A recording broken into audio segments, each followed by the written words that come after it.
before we jumped into this one. This is where the action, the fire really is happening.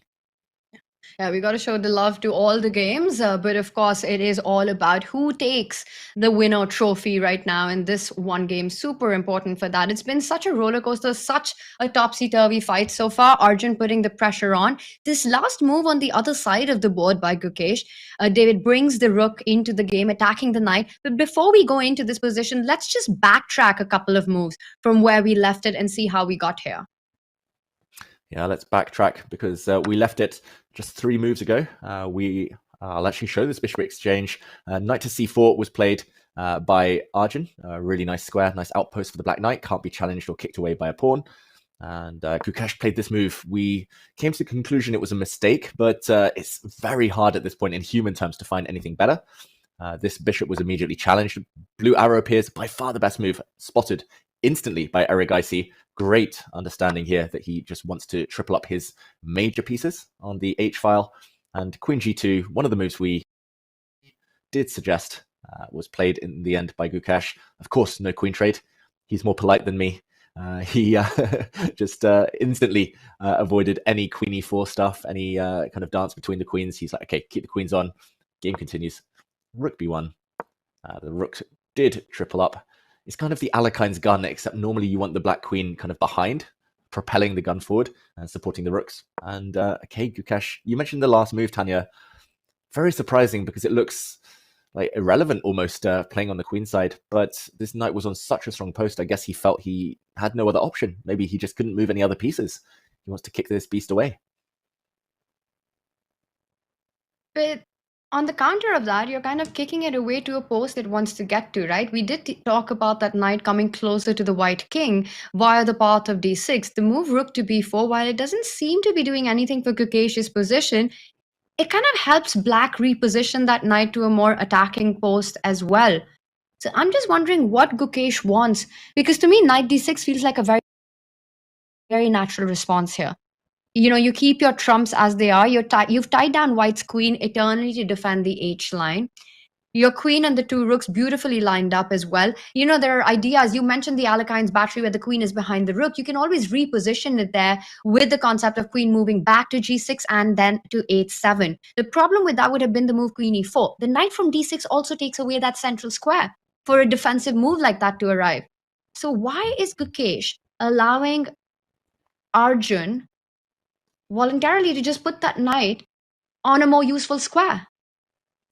Yeah, very good question, Tanya. I think maybe it's just a lack of options. If we just backtrack one move, I mean, we talked about the h-file, of course, keeping things tied down, but you literally can't move the d1 rook. If you move it across, then whoops, the black knight comes in, and there's going to be devastation on the f3 square. Actually, as soon as f3 is covered, let's just show this.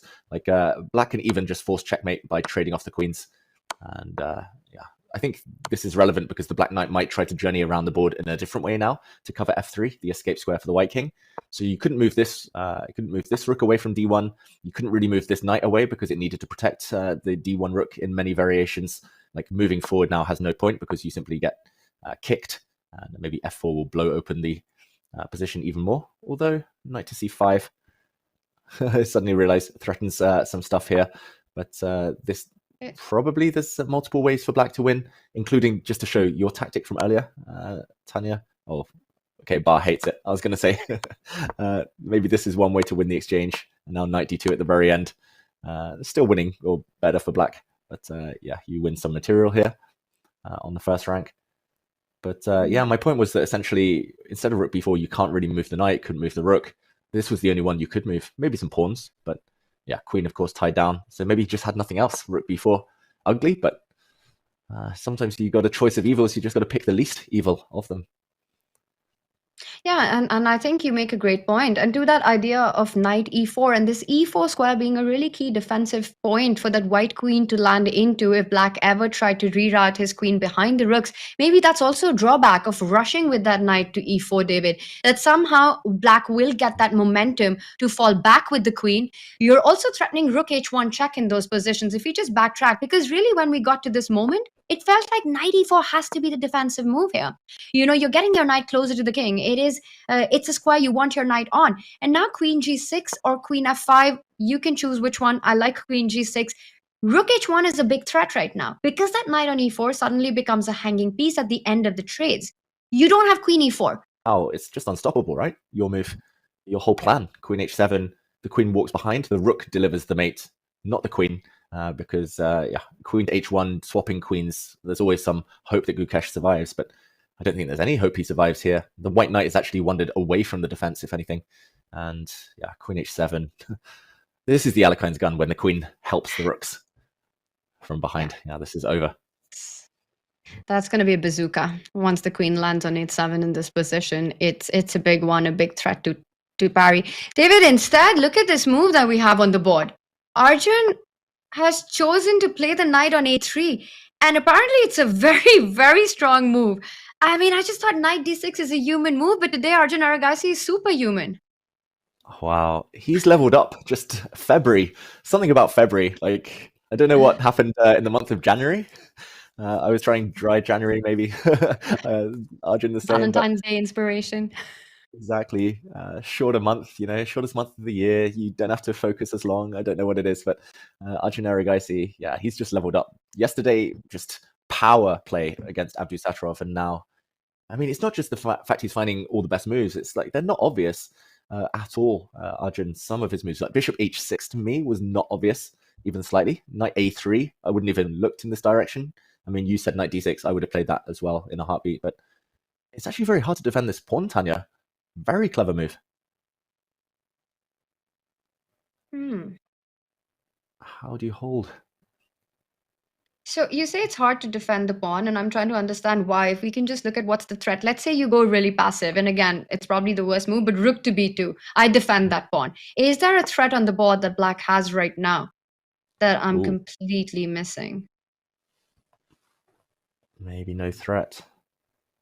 I just saw the bar drop. Maybe it's this idea of yours again. It's just always the same idea, right? Queen f5 or queen g6. And now queen e4 you take and rook h1. The rook on d1's hanging, David. Oof. Painful. And I mean, he's just totally stuck. Just to point out as well, like rook to a4 looks like a cool counterattack, attacking the knight, attacking the pawn, but black just jumps back with the knight, and white's knight suddenly is overwhelmed. Knight takes knight. Whoops, you lose protection of this rook. And it's just every angle he's going for, Tanya. He's literally split the board in half, and now he's going queenside, but I mean, main action's happening down here, and Gukesh just can't defend both flanks.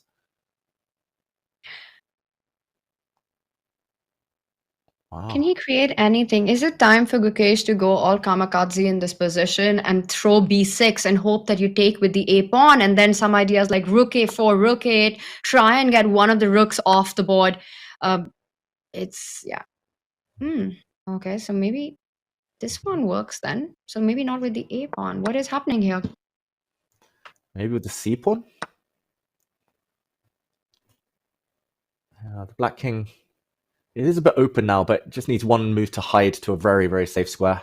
I like your idea, Tanya. Like in blitz, everyone at home, look for counterplay. b6, set a trap.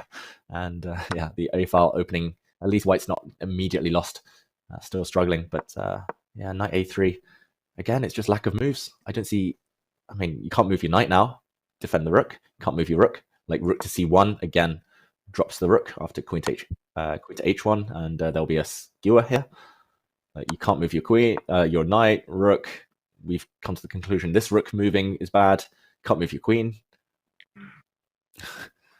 Yeah. Or Gukesh.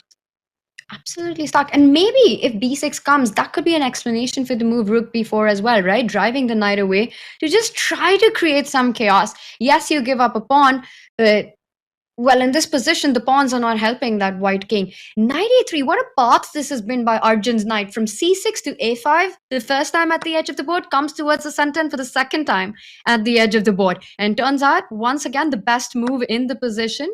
Hitting that c2 pawn comes with direct threats. Now that the white rook has left that first rank, black can also think about setting up that bazooka on the h-file with the queen rerouting itself. Queen e4 would be a big blunder in that line, as we did analyze just shortly. David, the problems seem to be mounting. And even if B6 was to happen, Gukesh is still under big pressure, right? You grab that pawn, you still keep all the threats on the board. This is the first time in this tournament where it feels like the world champion is under the serious threat of actually losing his first game as the world champ. Gukesh a bit shifty on his chair, and as he is about to take his decision and how he wants to keep the fight going on with the championship on the line, we are going to go into Peter Lecco, part 2 of the interview coming up. And if you haven't subscribed yet, what on earth are you doing? Go and subscribe right now for access to all the exclusive interviews and content coming your way. This is getting extremely stressful for White here. David, that last move we see marked and highlighted in yellow. Gukesh just sidesteps the attack on that rook that was on d1 away from the queen, which is why he couldn't have grabbed that knight on b5. Should we just quickly go back one move? Because I think b6 happened, and let's see how we got here and then break this down for us. Yeah, we left it here. We were predicting b6. We were correct about that. Just trying to open up the a file, which wasn't allowed by Arjun Erigaisi. Of course, he would have spotted the rook coming to the square, so he took with the c pawn instead. The black king slightly vulnerable. Rook to a4 happened anyway. The knight came back to b5. And for a second in the break, I was wondering about the move g4, just trying to break the queen's connection with this rook. But after the move g4, black could have simply sidestepped, and the white king still very weak. The black queen would defend her knight, and not only now materially level Arjun Erigaisi, but the rook coming to h1 would have been a devastating threat. So this wasn't what Gukesh chose. Understandably, he played rook to d3. This is the current position. And Tanya, if only the black king were on b8, this would immediately be game over. Knight takes knight would be followed by a queen coming in with a check, and it would be lights out. But does Arjun have anything immediate, or is he just going to sidestep, do you think, with his king? I was about to say, then just do it. Put your king on b8. It comes with the idea of knight takes knight. The more I look at this position, I'm not worried about white grabbing on b5 because the black queen just swoops up over to that file, opens up the path for the rook on h1, threatening the white rook on a4 and also the deadly check on b1. That's far too many threats. King to b8 comes in with the idea of knight takes knight. If white trades, white is busted. If white doesn't trade, you have to sidestep away with your own knight. Perhaps the way to go then would be to go knight to e4 if king b8. Is there a knockout blow? To answer that question, well, I can't spot it. David, any ideas apart from this simple and what to me seems like a very strong king b8? Yeah, I mean, to my eyes, Tanya, now Gukesh is down to 1 minute, by the way, but to my eyes, there's two moves for black. You take the knight and then you play king b8. Maybe that will cut out the other option you mentioned, the white knight jumping away, or you just play king to b8 immediately. I'm not sure what the pros and cons are of kind of keeping the knights on, but the question is, I mean, I didn't see it actually, but knight takes knight. If the king then moves to b8, you are threatening both queen to d1 and queen to b5, clearing the path for the rooks. Maybe that is the path. Maybe that's the easier of the two options right now. Clear cut, knight takes knight. And we've got someone in our chat who wants a long day of chess, and that is a possibility. That is the miracle that Nodebek is hoping for, where he wins his game and Gukesh and Prague have a bad day in office, losing going into a three-way tie. Well, I don't know what's happening on his board, but Gukesh, he's on the brink of absolute disaster here. Every move that we're checking out for Arjun leads to Rome for him. And by Rome, I mean a win. And he's about to make a decision. He does go for the forcing knight trade. Rook takes knight. He's going to put his king to safety. Arjun will. How does Gukesh continue this? I'm struggling to find a move. Queen d1, queen b5 coming in. I did notice that rook takes a7 is a move. Just he's pausing now, Gukesh. He could also play rook to c4 check and then retake the black knight. I don't think that's going to change too much. But rook takes a7. It looks like a counterattack you're going for. But black is a piece up, so then black could maybe just exchange off the queens and kind of save the knight, extra knight for the rest of the game. Oh, I don't see any defense here, Tanya. I think he's just going to retake the knight, and then he's got to pray that he doesn't get checkmated around the back here. He does take the knight. Arjun will step away with the king to b8. I also want to point out one more threat that black has in some of these positions. Queen d1, queen b5. The black queen could also land on the e2 square with absolute disastrous effects in the position. It's all about getting your queen to the back rank, David, to find an inroad. Arjun's feeling super creative. He doesn't care about safety, king to b8. What is king d8? I mean, who plays this kind of chess? Wow, Tanya, king to d8. I mean, there's literally no reason for it apart from. Wait, maybe. Okay, let's What, backtrack. what what did you spot? How about king to b8, Tanya? White Yes. plays g4, Queen b5. queen b5. I give you a Oh check, my gosh. I'll and let look you at do this. this. Oh my goodness. King 8 only move. Rook takes pawn, check, and the queen Oh, cuts the escape, and suddenly white is unbelievable. better. David, 100 out of 100 times I would have fallen for this. King to Same. b8 would be a move that you just play instantly. And then g4 and you hold your head in hands and just think about what have you messed up. Unbelievable. Look at this tactical awareness that Arjun's shown. The fact that he's not only spotting his own ideas, but his opponent's defensive resources. Wow. This is, I mean, I saw a feature chat earlier say God mode from Arjun. I've got to agree. I mean, king d8, I think nearly every human out there would just play king b8, assume we're winning. There's so many threats, but they would take their eye off the ball. The king on b8 looks super safe, but no, it wasn't. And on d8, paradoxically, it is much, much safer. There's no checks. This time g4 doesn't work. Tanya, just to point out your move, queen to b5. Threatening queen b1, threatening the rook. Now the white queen still can't give any checks. I mean, rook f1 is rook h1 even is a threat, and this is just over. Wow, the full board awareness, the vigilance there. Just Arjun, like I was going to say 100% accuracy. He's at nearly 99% accuracy in such a crazy game. It's been so Unreal. impressive.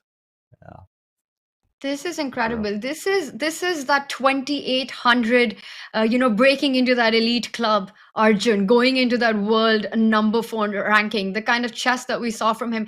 Again, David, King B8 would just be played by I think 99.9% of us here. It's unreal that G4 and you might be even forced to actually go for a queen trade. The more we look at that position, the more we realize that Queen G3 would have been a deadly threat. And that's what Gukesh set up. How tricky was Rook B4, Rook A4? How much do you think Gukesh had seen of this idea before he went Rook B4, David?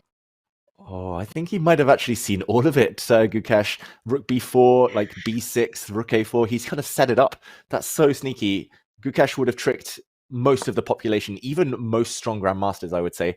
Gukesh would have found the way there, but king d8, yeah, that is a mark of literally a stroke of genius from Arjun, who played it instantly. It's incredible. I mean, just this moment, and it was shocking when he put King D8. And at first, it felt like he was going for style points, right there. But no, it has a deeper meaning to it. It's what differentiates between a win and perhaps a draw. Just not giving your opponent an opportunity here. And for Gukesh, the seconds are ticking down. He's reaching the 30-second mark right now, and time control still far away. He's still got David. He's got 12 moves to make it to move 40. Oof. How to cling on. F3 played. Is there a killer blow now for Arjun Erigaisi? The white queen now is pretty much trapped. He had to play this to prevent the black queen from coming in, as you mentioned earlier, Tanya. And one question is queen to b5. Does that get the job done? Wow, we don't even need to wait. Arjun plays that move. Are we going to see a knockout blow? The white rook attacked on the edge of the board. He can capture a pawn. Where is the end? Arjun has seen it, Tanya. He's seen everything this game. Look at the speed with which he's playing. King to d8, immediately plays queen b5. He's playing on Gukesh's clock as well as the position. Gukesh goes in, rook takes pawn. He's got no time to think, no time to calculate. And David, there has to be a finish right now. You could step in with the queen. He first goes in with the rook. If the queen was to capture it, queen b1 would have been game over. White is forced to come forward with the king. Do you just start getting greedy now? Bring your other rook in, win the queen. David, is Gukesh about to lose? I think this might be it. Gukesh about to resign. There we go. It's a handshake. Arjun Erigaisi breaks Gukesh's heart there with a powerful performance, a powerful win. Who would have thought it? Gukesh losing with the white pieces. The first result, the first game to finish in the Masters section in this final round, Tanya. Wow. I don't have any words. It was just so unexpected, but so brilliant from Arjun. Unbelievable. Arjun Argaisi does the unthinkable. He stops the unstoppable. He beats the unbeatable. It's the first loss for Gukesh as world champion. And what a heartbreaking moment for it to have happened. David leading the field from pretty much the start of the tournament, always being in the mix for that championship, coming in with the white pieces, playing against the player, playing against Arjun, who's been struggling in the tournament so far. But today was an Arjun Argaisi show. It wasn't just a show, it was a blockbuster performance by Arjun today, showing why and how he made it to that 2800 and how he's back despite having those losses just a few days ago. Beats Nodibek up to Satrov, beats Gukesh, and now it's all up to Pragnananda. Wow, and there's drama elsewhere. This might not be the last we see of Gukesh today because his main rival, Pragnananda, is in trouble. There might even be Whoa. a three-way playoff if Abdu Satrov can win his game. You mentioned there were 4 scenarios before today, Tanya. One of the 2 players winning outright, Prag or Gukesh.